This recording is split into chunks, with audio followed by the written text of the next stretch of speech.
Our next speaker is Dr. ShriHari S. Katkal. He is Associate Professor and Director of Molecular Pathology, University of Chicago at Department of Pathology.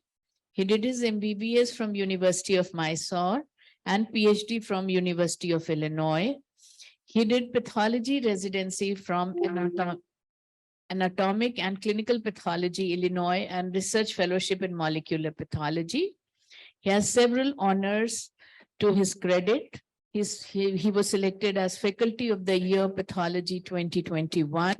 He's Fellow of College of American Pathologists, American Society for Clinical Pathology. He has certificate of recognition from various bodies, and he is member in several bodies. So we are waiting to hear from Dr. ShriHari S. Katkal. Thank you very much. Can you hear me?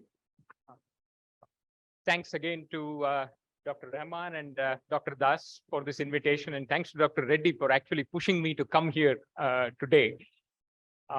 Just a couple of comments on the previous question that you asked about the association between variants and what happens in the population. Many of these Jiva studies and population studies are very underpowered. So we need to get a statistician to actually analyze the data. Many of these studies are just contain 100 samples or just contain 100 people or 200 people.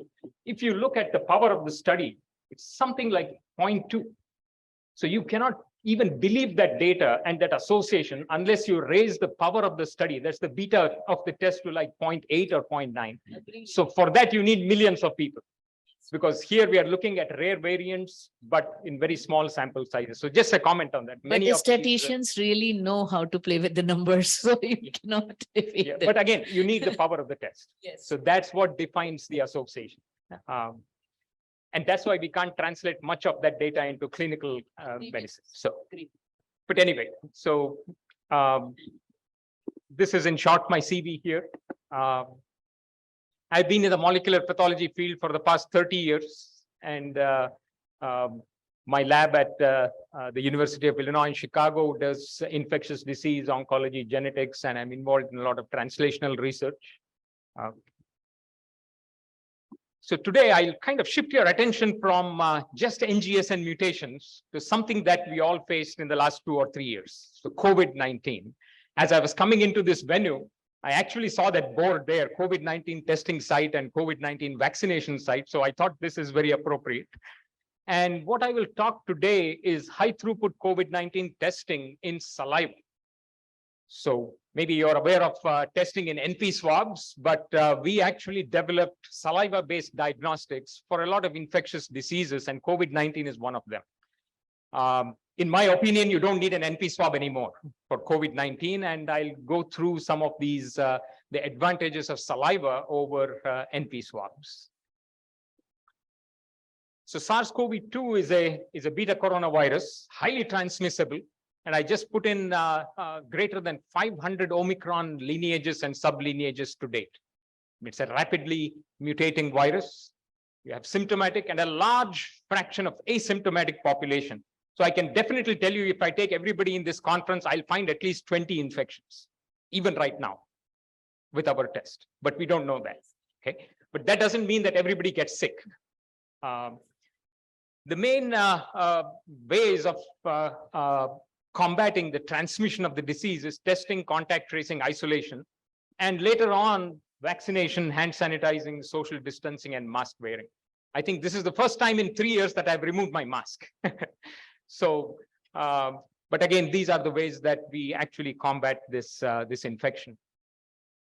This is a single-stranded RNA virus, 30,000 nucleotides, pretty big for a virus, highly mutable.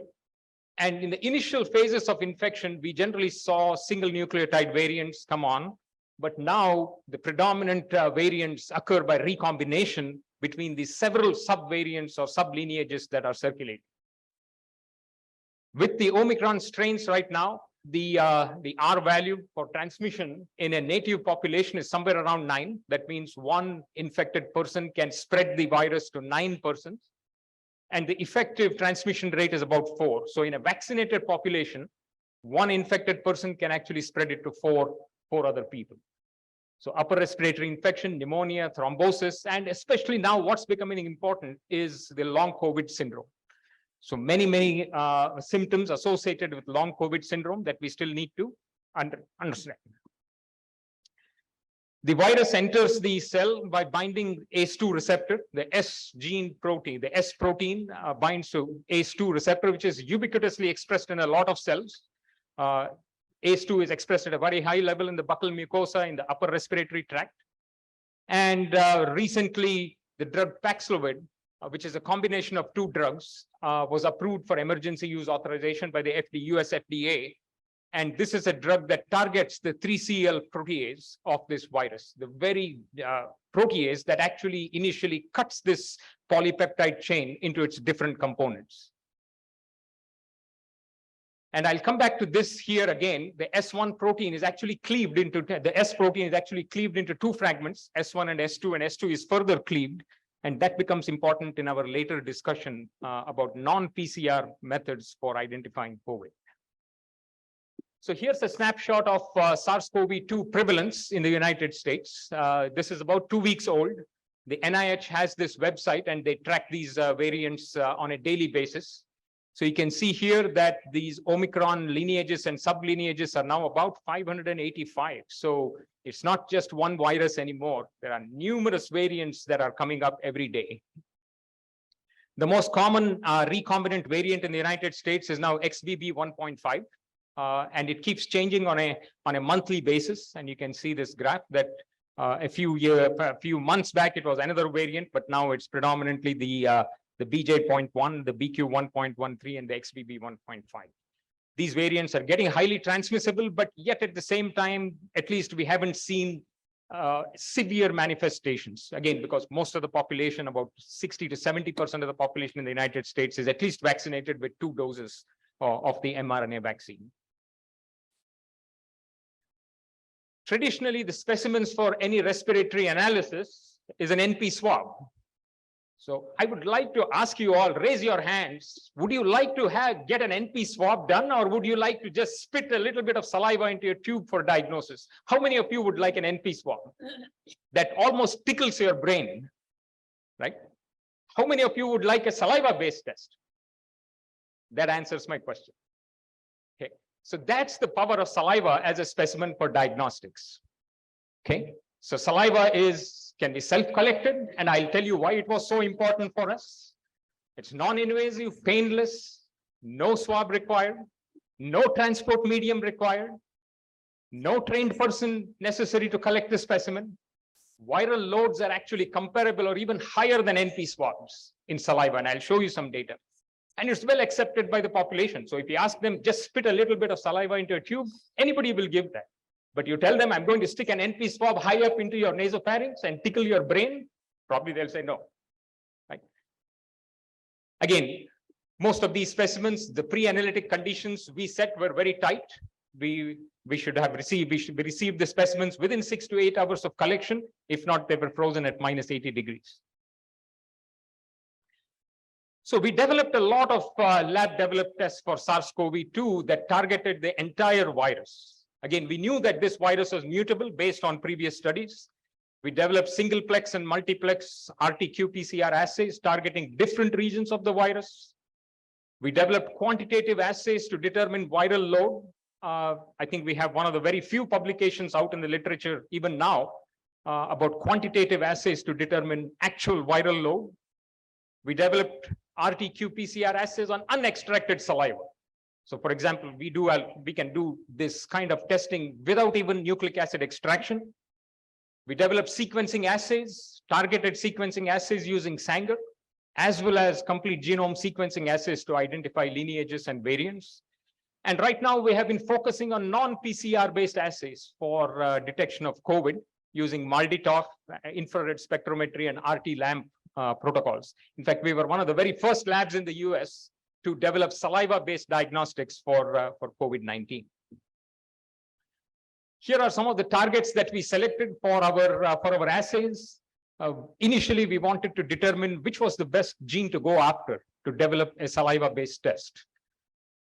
So you can see here, these are the median CT values for these different target assays. And based on this data, we proceeded with the E and S genes, knowing fully well that the S gene is going to mutate. The S and the E were the most sensitive for detection in our initial studies. And here's actually CT values for these samples for all of these different assays. And you can see here that RDRP was pretty bad, but RDRP is included in some of the FDA approved assays. So we went with the N, S, and N1, S, and E targets based on our initial study.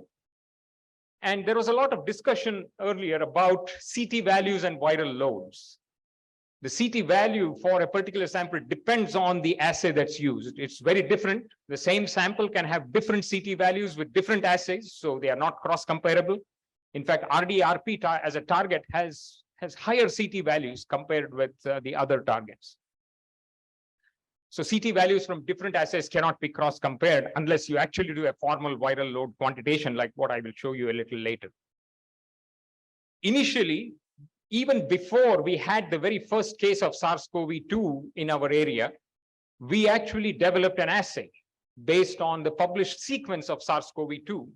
What we did is we actually had the E and the S gene synthesized as G blocks. We tagged the 5' end with a T7 RNA polymerase promoter, and then we ran off a lot of in vitro transcribed RNA from this construct. And this actually shows a probit regression analysis of the sensitivity of detection for these targets. So we then zeroed in on the S gene and the E gene, and our sensitivity with the plain in vitro transcribed RNA was about 4 copies per reaction. And this is at 95% frequency. So this probit regression is a special type of regression that's done to actually determine LOD. And if you want to submit anything to the FDA, this is the way you do LOD analysis.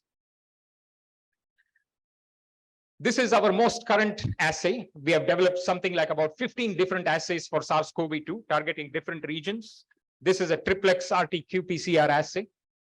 It includes primers for the S and E genes and the probes labeled with FAM. And we use RNSP as an internal control. RNSP is a single copy gene present in every single cell.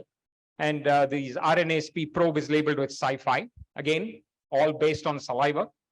And RNSP is used to assess sample integrity, nucleic acid extraction, and assay inhibition.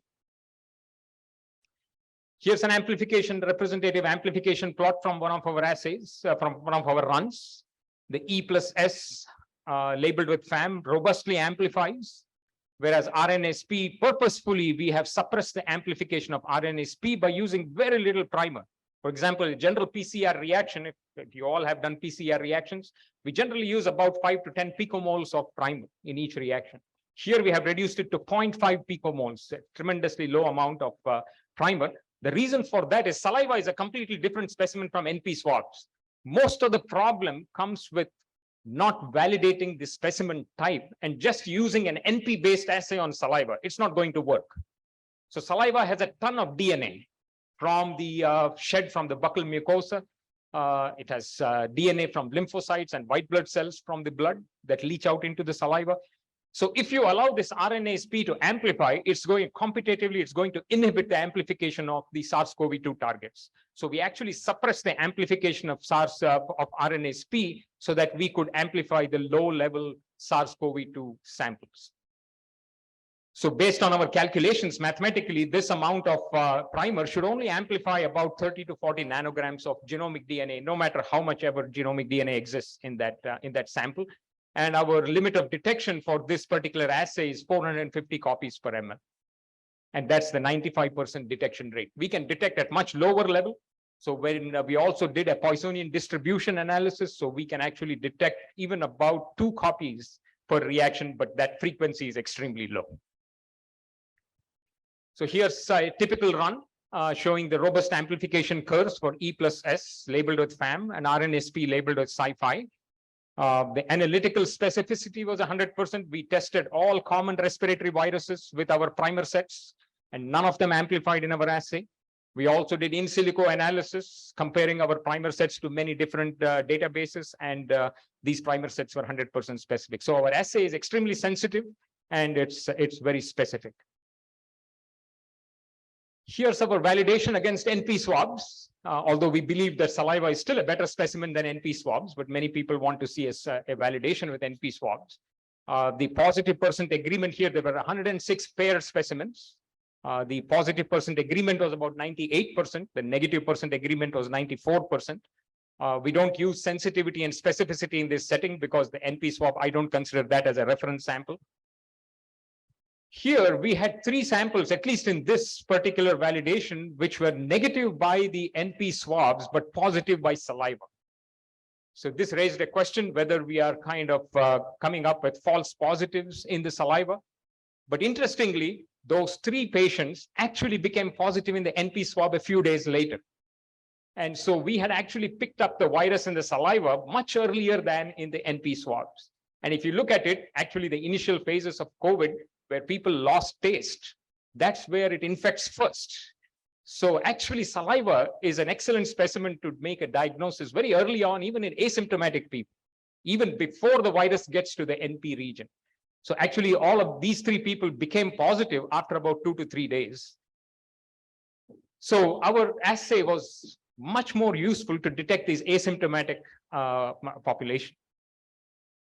And again, CT values in saliva were much lower than compared with NP swabs. So indicating that the viral load in the saliva was much higher. And we're actually collaborating with Dr. Schwartz in the School of Dentistry, where he has shown that there is a ton of ACE2 receptor and S protein binding in salivary epithelial cells. So we just used this table for interpretation. We repeated anything that was higher than a CT value of 34, just to make sure that it was not contamination. And one of the questions we were asked by the University Health Service was that, when should we receive this specimen? How late can we receive this specimen? And I'll show you why that becomes important. So we did a temperature stability analysis of saliva. And here you can see that if saliva is refrigerated, the CT values for the E and S target genes remain pretty stable up to 5 days. And the same holds good for RNSP. But if saliva is kept at room temperature, things start to crash within 1 day. So the nucleic acid is completely degraded. And as you can imagine, saliva contains a lot of bacteria, especially anaerobic bacteria. So if you keep saliva at room temperature for a day, then pretty much all nucleic acids are gone. So you have to refrigerate saliva or freeze it at -80 degrees. But at least for our purpose, we could keep saliva for up to 5 days in the refrigerator and still get the same result. I just wanted to show you this because interestingly, we developed a viral load quantitative assay. We developed 2 viral load quantitative assays for SARS-CoV-2 very early on in the pandemic. On the left side are shown the standard curves. These are actually in vitro transcribed RNA from 10 copies to 10 to the 8th copies. And we developed these 2 assays so that we could compare them against each other. There was no other quantitative assay at that time. And even now, this is one of the very few quantitative assays that have been published. You can see that the correlation between the 2 assays is excellent, a slope of 1.020. So this is actually a passing Bablock regression analysis. And again, if anybody wants to know more about statistics, let me know. Most often we use non-parametric statistics here because the data was not normally distributed. So passing Bablock regression is an equivalent of Deming regression, but in a non-parametric setting. So you can see that the bland Altman analysis showed a very minimal bias between the 2 assays, and the CT values were also highly correlated by the passing Bablock regression analysis. So our saliva testing workflow for the University of Illinois campus and patients was like this. So we got 1 to 2 ml of saliva, extracted nucleic acid. We use the Kingfisher instrumentation. So this instrument extracts nucleic acid in about 20 minutes. We set up these RT-PCR plates, initially manually and then with a liquid handle. And then we did real-time PCR using QuantStudio 7s. The lab received the specimen within 4 to 5 hours of collection. There were collection sites all around the campus, something like 20 to 30 and all around the city. So we received these samples within 4 to 5 hours after collection. Extraction, setting up took about an hour. Setting up the plate, runtime about 2 hours. And once the run was done, the results were reviewed. We had the IT people connect our sequencers to middleware, which was connected to the electronic medical records of the hospital. So immediately within seconds, the results flowed into the electronic medical record, and it generated a text by phone, a text alert by phone to that particular person, or by email.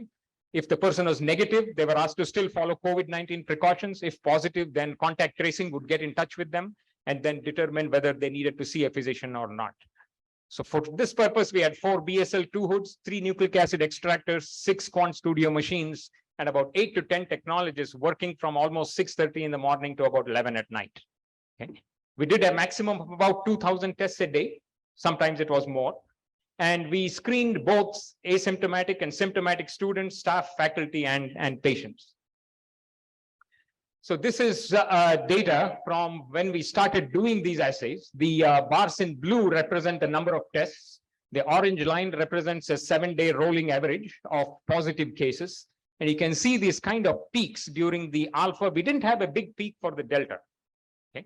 Again, by that time, contact tracing was very active. Isolation procedures were in place. And this is really the testing, tracing, isolation, vaccination phase of the pandemic. So we didn't see a huge delta wave on campus. The alpha wave was pretty big, but then we saw a huge Omicron wave in January of 2021. And that's the time when all students came back to campus from winter break. And you can see that there have been smaller peaks later on. These are due to these recombinants and variants of Omicron that escape the immune surveillance. We have done more than 500,000 tests at the moment. And somewhere in 2021, the campus decided this is not going to work. So they lifted all restrictions, but made vaccination mandatory. So every single person on campus is now vaccinated, and there is selective testing still in certain areas. My lab still tests every single hospital staff member twice a week for COVID-19, and we continue to do surveillance for COVID-19 infection. I just put this slide up here just for those of you who are interested in lab developed tests. And here's the alignment of our primers with these with the most common Omicron parent species. Okay, they align nicely with these Omicron. Remember, we developed these tests in 2020. So these primer and probe sets still hold good. I mean, we haven't had to change these primer sets at all since 2020, but we continuously monitor the performance of these primers and probes and keep vigilance with these new variants and make sure that our assay still is able to detect those variants. We then developed Sanger sequencing assays very early on, basically to determine whether a patient could get specific antibody therapy. Now that's history, but early on in 2020 and 2021, when antibody therapies were in vogue, we actually developed a targeted Sanger sequencing assay targeting the 5' portion of the S gene. And this was also used to monitor variants on campus. We had a turnaround time of 3 days. And so many patients actually received the appropriate antibody therapy based on our results. So here's the region where we developed our RT-qPCR assays in the S gene. And here's the region where we developed our Sanger sequencing assays. Here's an example of the various mutations that you see with our Sanger sequencing assay. Works really well. Again, a real-time PCR assay targeting a few mutations is not very useful because these variants contain multiple mutations, and it's a combination of mutations that results in a variant call and not a single or a few mutations. We then sequenced quite a bit of samples by NGS and to obtain a whole genome sequence. For this, we used the CleanPlex kit from Paragon Genomics. We did the sequencing pretty much regular NGS assay and uploaded the FASTQ files to a program called Ergo. We used a company in Chicago called iGen Bio that had developed this program. Here's a tape station analysis of some of the libraries. The assay worked well up to about CT value of 30, but when the CT value was beyond 30, the assay failed to generate adequate libraries. So we excluded them from our sequencing efforts. So here's NGS data, some QC data for those who are interested in seeing data. We had high quality data to analyze. Most of our reads were greater than Q30. So we were able to analyze data pretty effectively.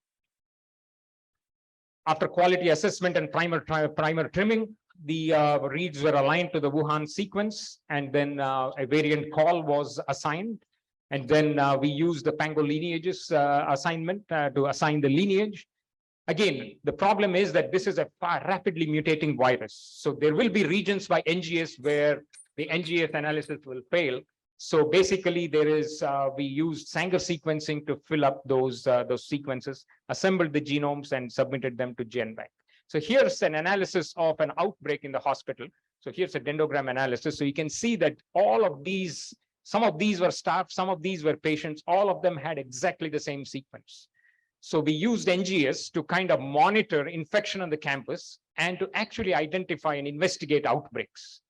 So infection control took this data, identified the index case, and they just modified their procedures to prevent further outbreaks on the campus. So we provide them this support with this data. So here's, maybe I can take a few more minutes if I go along. Is that boring, or is this okay? Is that okay? I think we give you 2 minutes, sir. Okay. 2 minutes. So here's data with unextracted saliva. Okay. And this is important because, again, many institutions don't want to skip that RNA extraction step. And so with unextracted saliva, our analytical sensitivity was about 1150 copies. Okay. Just a brief thing about non-PCR based methods. These are coming up now rapidly and replacing PCR based methods for diagnosing infectious diseases. Again, we can do, this is an RT LAMP analysis showing unextracted native saliva analysis. The positive percent agreement was 88. RT LAMP stands for RT loop mediated amplification. And this actually works very well. In fact, a company has already developed an at-home test using this methodology, this isothermal methodology. We also been focusing on MALDI-TOF as a method to diagnose COVID infection. MALDI-TOF has the advantage that it also detects host proteins in addition to viral proteins. And that's how we can actually determine the host immune response and can also detect variants rapidly. So here's an analysis of COVID positive and COVID negative salivas by MALDI-TOF analysis. So here's the complete spectrum. Here are peaks from the S1 protein, the S2 protein. And it's interesting that we consistently saw a peak in this range of in the mass to charge ratio on the x-axis that only came up on asymptomatic patients. It was never present in a symptomatic patient. So MALDI-TOF can identify biomarkers for prognosis, which is desperately needed in this kind of a situation. And here are some ROC curve analysis showing the diagnostic power of these different proteins, the spike protein S1 and S2.